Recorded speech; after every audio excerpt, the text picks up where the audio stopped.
Kalian mungkin bangga karena sumber daya alam Indonesia itu jadi rebutan dunia. Tapi kalian pasti tahu kan, kalau kebanyakan atau bahkan hampir semua sumber daya alam kita atau SDA yang kita impor itu berupa bahan mentah. Pemerintah kita sempat menyetop ekspor beberapa bahan mentah keluar. Boleh diekspor, tapi bahan mentah itu diolah dulu jadi bahan jadi, baru bisa keluar. Kalian tahu apa yang terjadi? Negara-negara maju ngamuk.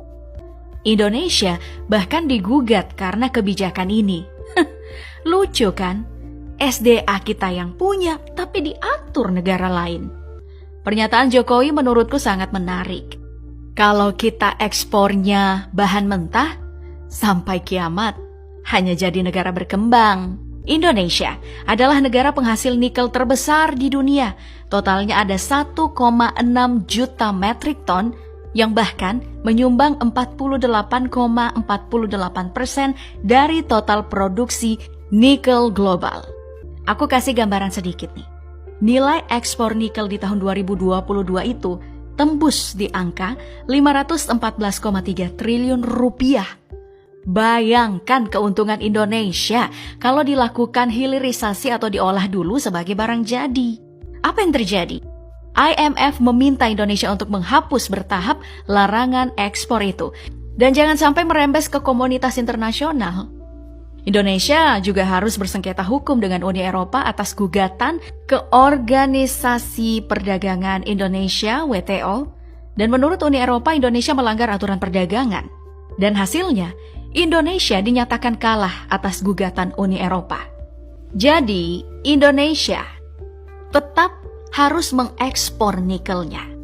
Alasan WTO karena industri hilir di Indonesia dianggap belum matang. Dalam kasus ini, aku sepakat lagi dengan pernyataan Jokowi.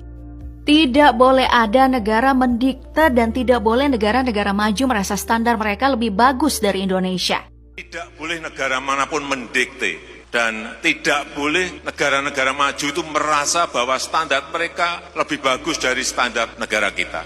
Pemerintah sudah ajukan banding dari Desember 2022. Pokoknya IMF, WTO atau negara maju takut Indonesia juga jadi negara maju.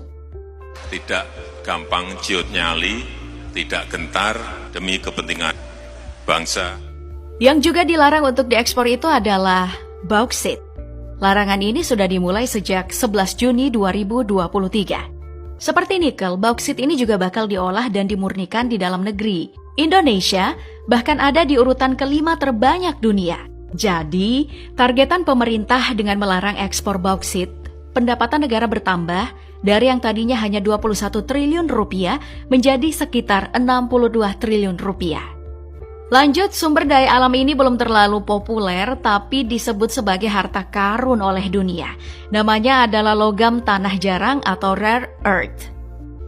Satu lagi nih yang juga jadi incaran Indonesia, yakni batu bara.